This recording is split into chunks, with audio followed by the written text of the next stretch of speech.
My favorite book from my childhood is actually a series, not just an individual book, and that series is Hank the Cowdog. Hank the Cowdog features Hank the Cowdog, obviously, his sidekick Drover, and their sworn enemy Pete the Barn Cat. Hank, the self-proclaimed head of ranch security, and Drover go around their ranch in Texas solving mysteries.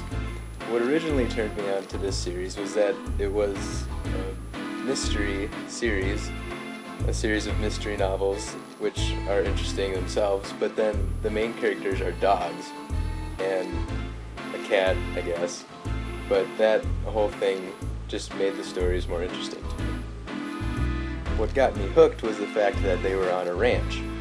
When I was younger, my grandma and grandpa lived on a farm out here in South Dakota, and so every time I read a story of Hank the Cowdog, I could envision all the scenes that were taking place as being on my grandma and grandpa's farm. And every time I went to my grandma and grandpa's farm, I would remember a story of Hank the Cowdog, and I would, in my head, point out places around the farm and be like, oh, this is where Hank and Drover did this, and oh, Pete the Barn Cat lived in this barn here. I don't know. It was silly, but it really made the stories more enjoyable for me.